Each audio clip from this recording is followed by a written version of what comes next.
Welcome to மாயா பசார். நிர்மலா கஜேந்திரன். இன்றைக்கு நாம் பார்ப்பது தக்காளி ஊறுகாய். தக்காளி ஊறுகாய் நான் ஏற்கனவே போட்டிருக்கேன். இப்போ செய்யப்படுற மெத்தடில் தக்காளியை மிக்சியில் அரைச்சி பண்ணுறேன். அதை எப்படின்னு பார்க்கலாம். பூண்டு 2 கட்டை போட்டிருக்கேன். பூண்டு போடுறப்ப நல்லா வாசனையாக இருக்கும். புளி கொஞ்சமாக எடுத்திருக்கேன். இது ஆப்ஷனல் தான். புளி போட்டால் கெட்டு போகாமல் இருக்குன்னு சொல்லுவாங்க. கருவேப்பிலை, உப்பு கடைசியாக போட்டுக்கலாம். தக்காளி நல்லா பழுத்ததாக 15 பழம் எடுத்திருக்கேன். கட் பண்ணி இந்த காம்பை எடுத்துட்டு மிக்சியில் போட்டு 1-2 அடிச்சுக்குவோம். ரொம்ப ஃபைனாக அடிக்கணும்னு அவசியம் இல்லை. இதை தக்காளியோட சேர்த்து அடிக்கணும்னு அவசியம் இல்லை. சின்ன ஜாரில் 1-2 கூட அடிச்சுக்கலாம். தக்காளியோட போடுறப்ப மசியாமல் இருக்கும்.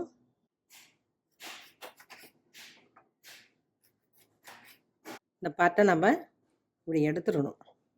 அப்படி எடுக்கிறப்ப நமக்கு ஈஸியாக மசியும். அதே போல் எண்ணெயில் போட்டு ஃப்ரை பண்ணுறப்போ ஈஸியாக ஃப்ரை ஆகும். ஒரு சில விஷயங்கள் மற்றவங்க சொல்லி கொடுக்குறப்ப தான் நமக்கு புரியும்.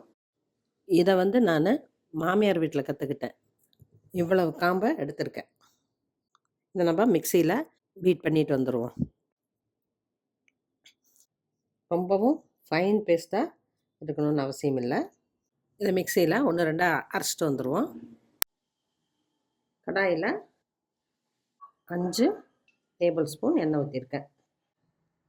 கடுகு 1/2 டீஸ்பூன், உளுந்து பருப்பு 1/2 டீஸ்பூன், கடலைப்பருப்பு 1/2 டீஸ்பூன், கருவேப்பிலை கொஞ்சம்.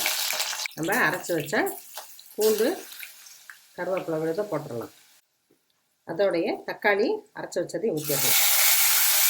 இதை நம்ம முதல்ல கொஞ்சம் ஹை ஃப்ளேமில் வச்சு சுண்ட விடுவோம். கொஞ்சம் குறைஞ்ச விட்டு மீடியம் ஃப்ளேமில் வச்சுக்கலாம்.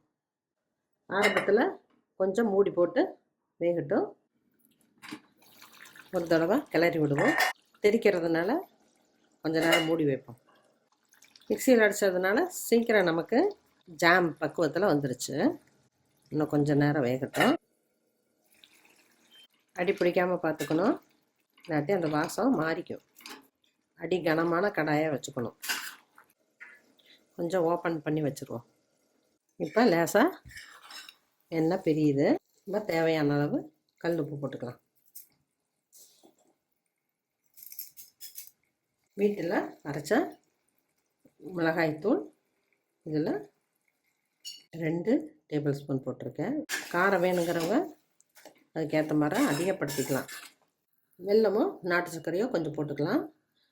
நான் வெல்லம் போடுறேன். கொஞ்சம் இடித்து போட்டுட்டேன். இனிப்பு சுவை கொஞ்சம் கொடுக்க கொஞ்சமாக போட்டால் போதும். ரொம்ப போட்டால் அது ஊறுகாயும் இல்லாமல் ரொம்ப இனிப்பு சுவை கொடுக்கும். அளவாக போட்டுக்கலாம்.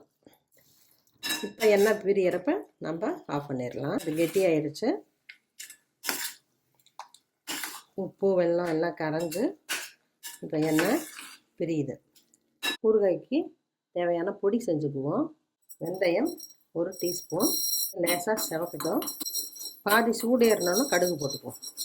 கடுகு 1/2 டீஸ்பூன், கட்டி பெருங்காயம் தூள் பண்ணி வச்சுருக்கேன் 1/2 டீஸ்பூன். லேசாக செவக்குது. கடுகு விடாமல் ஆஃப் பண்ணிடுவோம். ஸ்டவ் ஆஃப் பண்ணிடுறேன். கடுகும் பொரியுது. செவந்து வச்சு ஆற விட்டு பொடி பண்ணிடுவோம். பொடி பண்ணின பவுடரை போட்டுடலாம். உப்பு காரம் பார்த்துக்கிட்டு தேவைன்னா கூட போட்டுக்கலாம். ஆற விட்டு கண்ணாடி பாட்டில் போட்டு வச்சுட்டா 1 மாதம்னாலும் நமக்கு கெடாமல் இருக்கும். ஆனால் ஃப்ரிட்ஜில் தான் வைக்கணும். வேணுங்கிறப்ப கொஞ்சம் கொஞ்சமாக எடுத்து யூஸ் பண்ணிக்கணும்.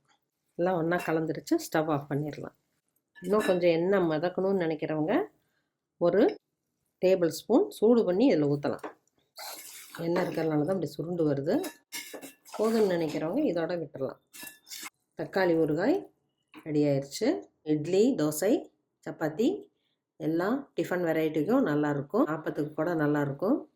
சுடுசாதத்தில் கொஞ்சம் நல்லெண்ணெய் விட்டு பிசைஞ்சு சாப்பிட்டா ரொம்ப நல்லாயிருக்கும். குழந்தைங்களுக்கு வித்தியாசமாக இருக்கும். செஞ்சு பாருங்கள், சாப்பிட்டு பாருங்கள். பிடிச்சிருந்தா சப்ஸ்கிரைப் பண்ணுங்கள், ஷேர் பண்ணுங்கள். தேங்க்யூ.